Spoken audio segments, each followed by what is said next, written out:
Mark Teller went live on Facebook with trembling hands and tear-filled eyes, claiming his wife, Eliza, was unstable and dangerous. But what the world didn't know was that just days earlier, Eliza had uncovered a hidden life, a secret identity, a second woman, and a plan so dark it could only end in murder. By the time the live stream ended, the countdown had already begun. What really happened behind closed doors would shock everyone, and not everyone would make it out alive. Mark and Eliza Hanley were the kind of couple people admired from afar. They lived in a charming, two-story colonial house on a quiet street lined with cherry blossoms. Neighbors waved when they passed, often commenting on how perfect they seemed. Mark, with his polished shoes and easy laugh, was the kind of man who made people trust him instantly. He sold homes for a living, and he was good at it. Eliza was a nurse at the local hospital, the kind of person who remembered birthdays and sent thank-you cards. They were young, successful, and endlessly photogenic. Their social media pages were filled with vacation selfies, anniversary tributes, and dinner photos with captions like, "My forever." To everyone watching, they were exactly what a modern marriage should be. But no one really knew what went on behind closed doors. If you looked closely, something felt a little too polished, a little too rehearsed. There was never a candid moment, never a post without a filter. People thought it was sweet that they documented everything, but it was more than that. It was calculated. Everything they shared online was curated to look flawless. Eliza Esley seemed committed to the illusion. Even during her exhausting 12-hour shifts, she'd find time to post a loving photo or comment on Mark's business page with supportive emojis. She was proud of him, proud of their life, and determined to make it work. But Eliza had secrets too. She had started keeping a notebook. It was hidden in the back of her closet, behind a pair of old boots she never wore. In it, she recorded small things most people would brush off. The late-night phone calls Mark would take in the garage, the change in his cologne, the unfamiliar receipts in his pockets. She didn't want to jump to conclusions, but she was noticing patterns. At first, she convinced herself she was imagining things, that it was the stress of work, of being 32 and wondering if they were ever going to have the family they once talked about. But something felt wrong, and Eliza had learned to trust her instincts. She had also started locking their bedroom door when she was home alone. Mark didn't know.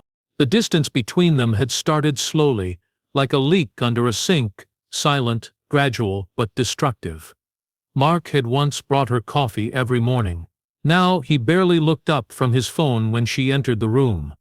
He blamed work, said the market was unpredictable. But Eliza had heard him whispering in the bathroom late at night, his voice low and urgent, like he was afraid someone would hear. She had tried to ask him about it once, casually, during dinner. His fork froze halfway to his mouth. He smiled and said it was a client. That was the moment Eliza stopped asking questions and started looking for answers. Strangely, Mark seemed calmer the more distant he became. Like letting go of something had lifted a weight off his shoulders. He started going to the gym more often. He changed the password on his laptop. He upgraded his phone. These weren't the actions of a man trying to repair a marriage. They were the moves of someone preparing for something else. Something final. Eliza didn't tell anyone. Not at first. Not even Julia, her younger sister and best friend. She didn't want to worry her. She told herself that marriages went through phases, that maybe they just needed time. But every time she looked into Mark's eyes, it was like staring into a reflection of someone she used to know. The warmth was gone, replaced by something colder, sharper. What neither of them knew was that a countdown had already begun. A quiet, invisible clock, ticking down to the moment everything would fall apart. And by the time Eliza realized just how much danger she was in, it would be too late to stop it. But it wasn't just her life that would be destroyed. It would be everyone around them. Because perfect couples don't really exist. And sometimes, the person you love most is the one who's planning your end. It began with the silences. Not loud, dramatic ones. Those would have been easier to notice. These were quiet gaps that stretched across the dinner table, in car rides. Even during their once-weekly movie nights, Mark would stare at the screen, but not really watch. His mind was somewhere else. Eliza felt it long before she could explain it. Something had shifted between them, like the air in the house had changed temperature, and she was the only one who noticed. Mark wasn't angry. He wasn't even distant in an obvious way. He was just off. His smile was slower to form. He'd laugh at the wrong time or not at all. He took longer showers.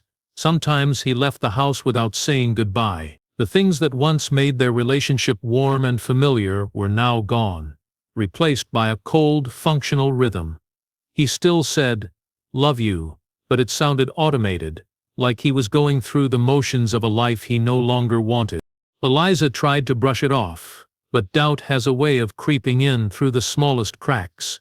She began checking his phone when he left it unattended, only to find it wiped clean, no recent calls, no saved messages. His text history was always empty.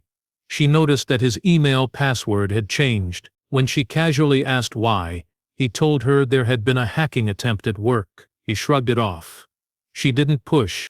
The more Mark pulled away, the harder Eliza tried to hold them together. She scheduled a weekend getaway. He canceled it, blaming a work emergency. She bought him a new watch for his birthday. He barely acknowledged it. One morning, she made his favorite breakfast before work. He didn't even touch the plate. Each time he dismissed her effort, something inside her tightened. She began to wonder if he was punishing her for something she didn't know she'd done. She started coming home at odd hours to see if he was hiding anything. Once, she returned from an early shift and found a second wine glass in the sink. Another time, she noticed that their guest towels, never used, had been moved slightly. They were small things, but they didn't sit right. The house didn't feel like hers anymore. It felt borrowed. She finally confided in Julia one evening after work. Julia listened carefully, her face a mixture of concern and something else. Fear. She told Eliza to trust her instincts. "You've never doubted him before," Julia said. "So if you are now, maybe that means something." From that day on, Eliza started documenting everything. She began with a private folder on her laptop. In it, she saved timestamps, receipts, screenshots, anything that felt odd. She found that Mark had withdrawn nearly $9,000 in the last 3 months in small, spaced-out amounts. That didn't match their household expenses. When she asked him about it, he said he was helping out a friend going through a divorce. He said it with such confidence that for a moment she believed him. But that moment passed quickly. She began watching him more closely. Mark now left the house every Thursday night at 8 p.m., saying it was a networking group for local professionals. He never brought back any business cards. Never mentioned new clients. When she offered to come along, he said it was for men only. He always returned around midnight, smelling faintly of something unfamiliar, expensive perfume, not hers. Eliza started sleeping with the door locked. Not out of fear exactly, but because her instincts were screaming at her. Something was deeply wrong. Not just another woman, not just a failing marriage. Something bigger, something dangerous. Mark had always been good at hiding things. That was part of what made him successful. He could present whatever version of himself he needed to. But Eliza was beginning to see through it. The cracks in his mask were growing, and she knew, sooner or later, something would break through completely. She just didn't know how close that moment already was. Julia had never trusted Mark. Not fully. Even in the early years of his marriage to Eliza, something about him felt overly polished, like a salesman who never quite stepped out of character. But she kept her opinions quiet, out of respect for her sister's happiness. That changed the moment she stumbled upon the anonymous Reddit post. It was late at night, and Julia had been mindlessly scrolling, half distracted by a crime podcast playing in the background. The post was buried in a local thread titled "Double Lives in Suburbia." It read more like gossip than truth, until she reached the third paragraph. The poster described a man in his 30s who lived on the east side of town, worked in real estate, and had two separate online identities. Julia's curiosity turned to unease when she read the name Teller. That was the surname of Eliza's childhood pet, a name she'd once heard Eliza say Mark liked. It was a strange coincidence, too strange. Her hands began to shake as she clicked through the thread's comments. One user had linked a profile hidden behind layers of anonymity. The name on the account was James Teller. The profile picture was blurry, taken from behind, but the man in the photo wore the same leather jacket Mark kept hanging in the hallway closet. Julia's pulse quickened.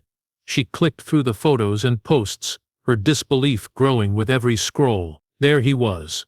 Mark, or rather James, laughing with a woman who was clearly not Eliza. The woman was young, maybe mid-20s, with long auburn hair and a radiant smile. In one photo she wore a ring on her left hand. The caption said, "I can't wait to spend forever with you." Julia's stomach twisted. She didn't know whether to scream or cry, but she knew one thing for certain: she had to show Eliza. She debated for hours, unsure how to shatter the illusion of a life her sister had clung to so tightly. In the end, she decided that truth, no matter how devastating, was better than the slow poison of lies. She arrived at Eliza's apartment the next morning, pale and quiet. Eliza greeted her with coffee, her usual soft smile in place. Julia didn't say a word, she just handed her the phone. Eliza stared at the screen for what felt like forever. She didn't blink, her face didn't crumble.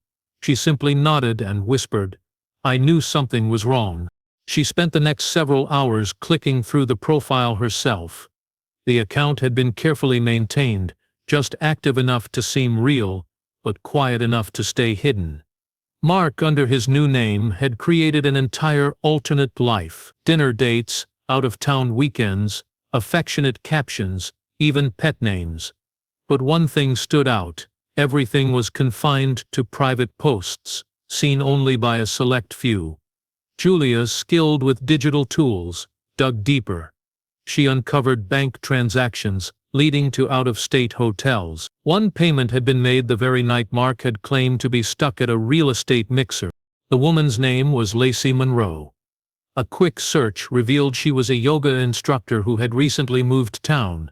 She had no idea who Eliza was. According to Lacey's profile, she and James had been together for over a year. Julia and Eliza sat in stunned silence as the truth sank in. Not only had Mark been unfaithful, he had built an entirely separate identity. But Eliza didn't react the way Julia expected. She didn't cry, scream, or fall apart. Instead, she opened her laptop, clicked on the folder labeled Personal, and began adding new files. Julia realized then that her sister wasn't planning to confront him with anger. She was preparing for something. And in that moment, Julia knew this wasn't just about betrayal. It was about survival. Eliza never confronted Mark the way most people would. There were no accusations, no shouting matches, no emotional breakdowns. She simply watched him, studied his movements, his habits, his moods. She had learned something crucial in the hours after discovering his secret life. Mark was dangerous, not in the obvious, movie villain way, but in a quiet, methodical way. The kind of man who smiled with his lips, but never his eyes. The kind of man who could lie, live two lives, and still sleep peacefully beside his wife every night. She knew now that every moment she spent under the same roof with him was a risk, but she also knew that walking away without evidence might cost her more than her pride. It might cost her everything. So, instead of leaving, she stayed. Quietly, cautiously, and she planned. Mark noticed something different in her. He became watchful, more careful. He asked fewer questions about her day, and his tone changed, calm but cold. One night as they sat across from each other at dinner, Mark paused mid-bite and stared at her for a long moment, as if trying to read something on her face. She smiled and returned to her meal, acting as if nothing had changed. But both of them knew something had. Eliza began hiding flash drives in different parts of the house, taped to the underside of drawers, slipped behind old books, even sewn into the lining of a winter coat she hadn't worn in years. On them she stored screenshots of Mark's alternate profile, bank statements showing strange transfers, and photos of receipts that didn't match his stories. She also began wearing a small voice recorder under her sweater, capturing every word they exchanged. But even that didn't feel like enough. So she took it a step further. She bought a discreet camera, small enough to hide behind a vent in the bedroom. Every time Mark was home alone or pacing through the hallway late at night, it recorded. She caught clips of him talking to himself, checking his reflection for minutes at a time, whispering under his breath things she couldn't quite make out. Then came the moment that changed everything. Eliza overheard him on the phone in the garage. He thought she was asleep. The walls were thin, and she'd turned off the white noise machine she usually used to block out the world. His voice was low, but she caught enough to know the truth. He wasn't just trying to end their marriage quietly, he was planning to erase it entirely. He spoke about clean exits, about how nothing could be traced. He even used the word accident. She sat in the dark, frozen, her breath shallow. She knew now she wasn't imagining things. She was in real danger. Mark began acting even more strangely after that. He was too calm, too polite. He brought her coffee again, started complimenting her appearance, left little notes around the house. It might have seemed sweet to anyone else, but to Eliza, it was chilling. It was the behavior of a man trying to erase suspicion before something final, something irreversible. And then, without warning, he went live on Facebook. She was at work when it happened. Her phone buzzed with notifications. Friends, co-workers, even acquaintances from high school were messaging her frantically. Mark was on camera, crying, claiming his wife was unstable, that she was controlling, manipulative, that he had feared for his life for months. He said he didn't know how to tell the truth anymore because the truth was too dangerous. Eliza watched the video in disbelief. By the end of it, he stared into the camera, his face hard and flat. He said one sentence that sent a chill through her spine. "If anything happens to me, you'll know who did it." It was a warning. Or a setup. Either way, Eliza knew her time was running out. The video spread faster than Eliza could have imagined. Within hours, it had been shared hundreds of times. People who hadn't spoken to her in years were suddenly reaching out, asking if she was okay, offering their concern, but never outright asking what was really going on. Mark had crafted his performance perfectly. Tears glistened in his eyes at just the right moments. His voice cracked as he talked about feeling unsafe. His viewers didn't see a manipulative husband. They saw a man desperate for peace. The damage was immediate. Eliza's hospital supervisor called her in for a confidential meeting, expressing concern over the video and what it might mean for the facility's reputation. She was placed on temporary leave just until things blow over. The silence in the house afterward was deafening. Mark had stolen her voice without ever touching her, and worse, he had positioned himself as the victim before she even had a chance to speak. Julia was furious. She wanted Eliza to go public, post her side of the story, expose his second identity, the other woman, the secret accounts, but Eliza refused. She knew this wasn't just about reputation anymore. Mark wasn't playing games, he was setting a trap. If she responded emotionally, if she fought him in the court of public opinion, he would twist it all into validation, proof of the dangerous woman he'd warned people about.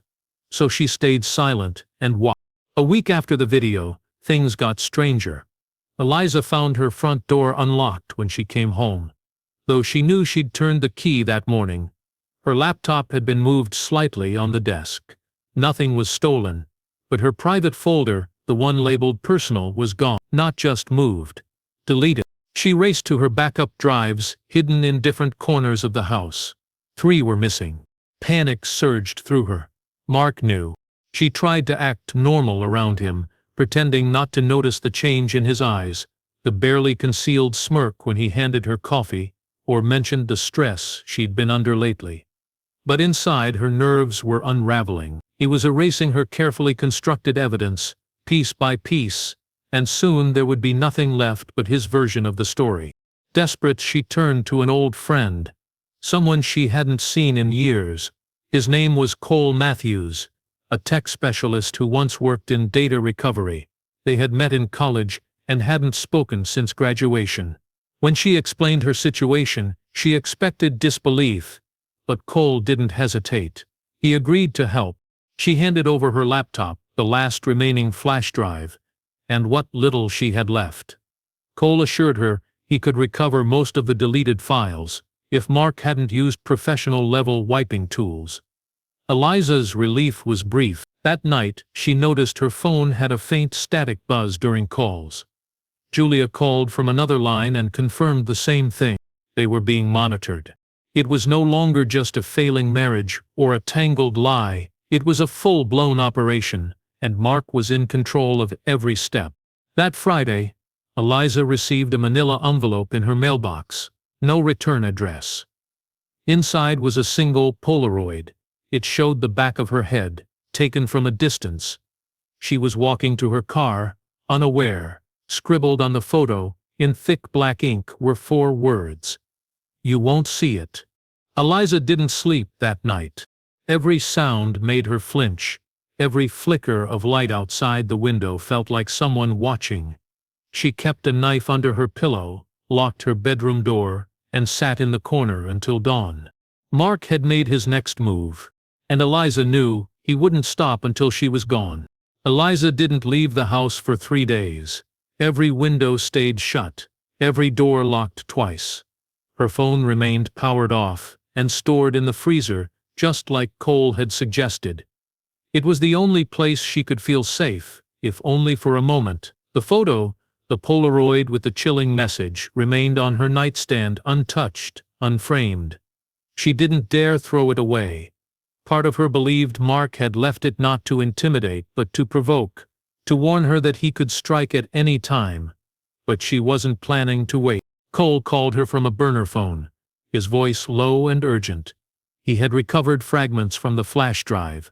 Not everything, but enough. Enough to prove Mark had fabricated his second identity. Enough to show the bank transfers and the emails to Lacey Monroe. Emails that outlined Mark's promises of a future, of moving away soon. One email even discussed selling the house and cutting ties completely. The most damning piece, though, came in the form of a video, a screen recording of a deleted Facebook fiber sent between Mark and an unlisted contact. In it, Mark talked about a perfect narrative, one that would ensure Eliza's reputation was ruined and no one would believe her if she tried to speak up.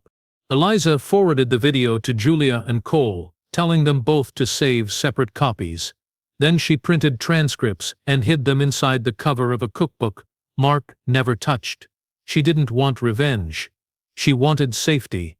But she also knew now that Mark had no intention of letting her go quietly. That same night, a car began idling near the end of her street. The same car, every night. Same time. No headlights, just the low hum of an engine barely visible through the blinds. Julia came over and tried to photograph the license plate, but each time she got close, the car drove off. Never too fast, never too far, always just enough to show they were watching. Then, just before sunrise on the 4th day, Eliza woke to the sound of glass breaking. She didn't scream, she didn't even move. She simply reached for her phone and called Cole. No answer. She called Julia, straight to voicemail. Panic surged like electricity through her chest. She slid out of bed, barefoot, gripping the knife she now carried at all times. Her heartbeat was a metronome, steady, too loud, impossible to quiet. She crept down the hallway. The kitchen window had been shattered, just one pane, as if someone wanted her to know they could get in but hadn't yet.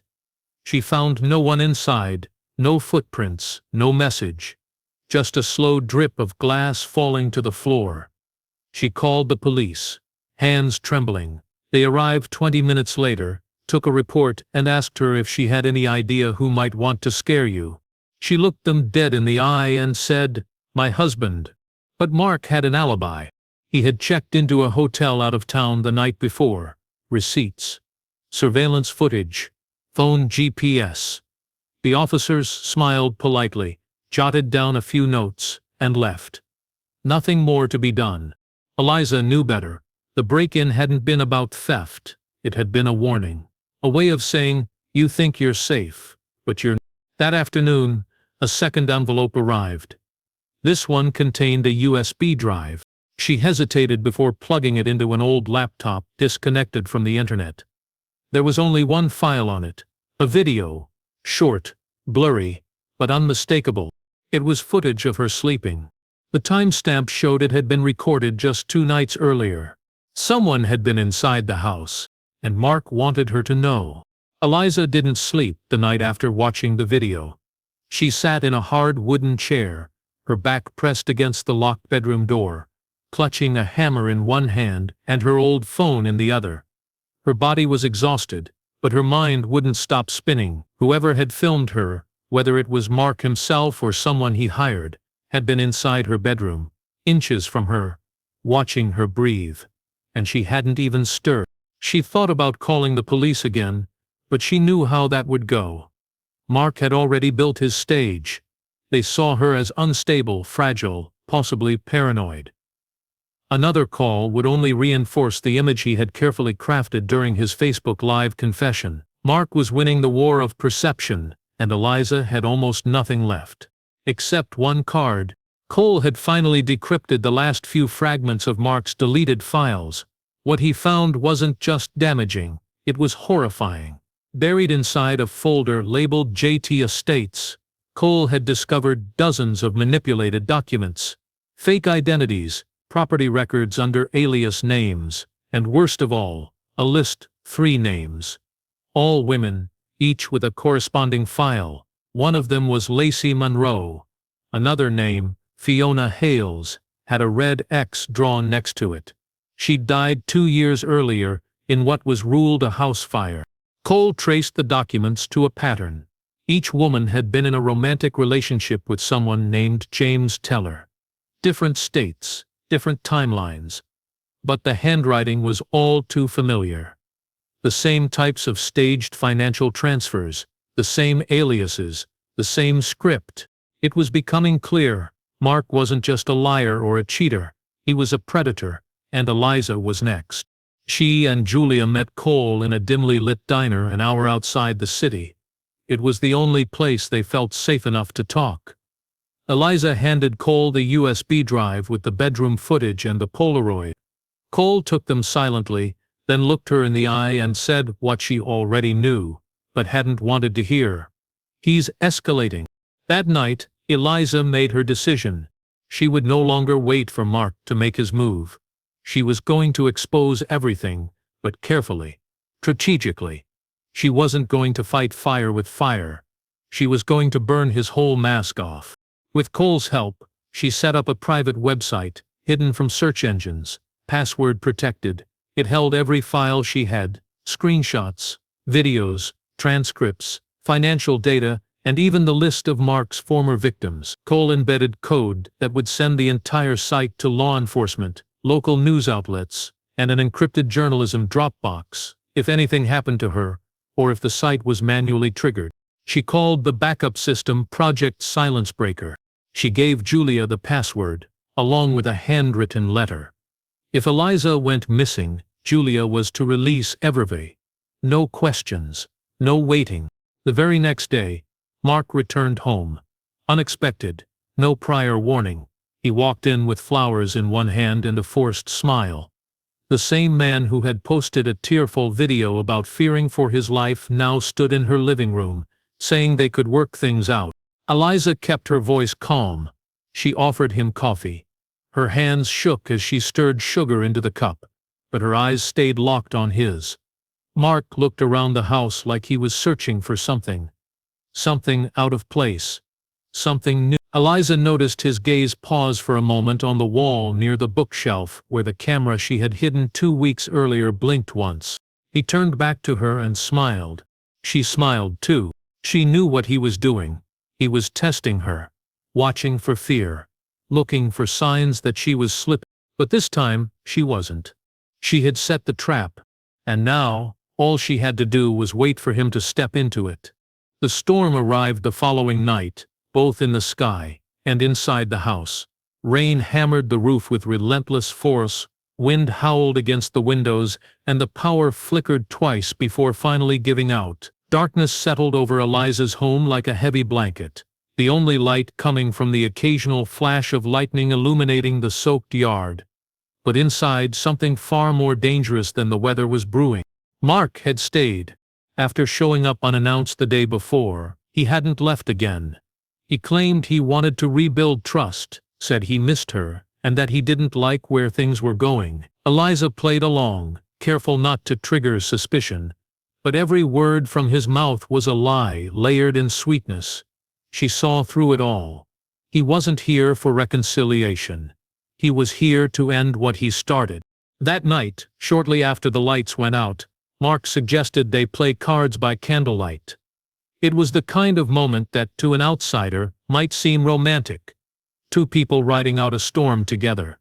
But the tension between them was palpable. Every flicker of candlelight seemed to cast deeper shadows under Mark's eyes. Eliza forced herself to laugh at his weak jokes, keeping her hand steady as she dealt the cards. All the while she was counting the seconds until she could get to her bedroom and activate Project Silence Breaker. But Mark had other plans. Halfway through the game, he stood up, walked to the kitchen, and returned with a glass of wine for her. She declined, saying her stomach was uneasy. His expression darkened for a split second before he smiled again and sat down. It was subtle, but she saw it. The slip, the disappointment. That was when she knew he had put something in it. Her heartbeat thundered in her ears. She made an excuse to go to the bathroom, stepping carefully over the creaking floorboards. Once inside, she locked the door and sat on the edge of the tub, trying to steady her breathing. She had one chance. If she didn't act now, she wouldn't get another. She emerged from the bathroom 10 minutes later, calm, composed. Mark asked if she felt better. She nodded, told him she was going to bed early. He offered to tuck her in. She said no, just smiled gently, and walked away. In her bedroom, she pulled out the hidden laptop from beneath a false drawer in the nightstand. The backup generator kicked in just long enough for the screen to glow. She navigated to the hidden site, typed in the code, and hovered over the trigger button. If she clicked it, everything would be released. But she paused. Something in her gut told her she needed him to reveal just a little more, one last piece. Then the doorknob turned. She hadn't locked it. Mark stepped inside, his silhouette illuminated by another bolt of lightning. He was holding something. Not a knife. Not a gun. Her phone. She had left it on the kitchen counter by accident. He held it up, his face calm. "I see you've been busy," he said. Eliza said nothing. Her eyes stayed locked on him as she slid her hand behind her, hovering over the laptop. He stepped closer, slowly, deliberate, and then, suddenly, he lunged. But she was faster. Her hand slammed the laptop shut and flipped the small switch on the side. It was the manual trigger Cole had scintilled. The fail-safe. The moment it clicked, the signal went out. Across the city, in multiple inboxes, the truth exploded into the world. Police sirens pierced the night minutes later. Mark tried to run, but it was too late. Within hours, headlines flooded every news site. Double life exposed, husband behind Facebook rant, caught in web of lies, suspected in 2 deaths. Eliza sat in the back of the ambulance, wrapped in a blanket, staring into the flashing lights. She had survived. And now the world knew who Mark Teller really was.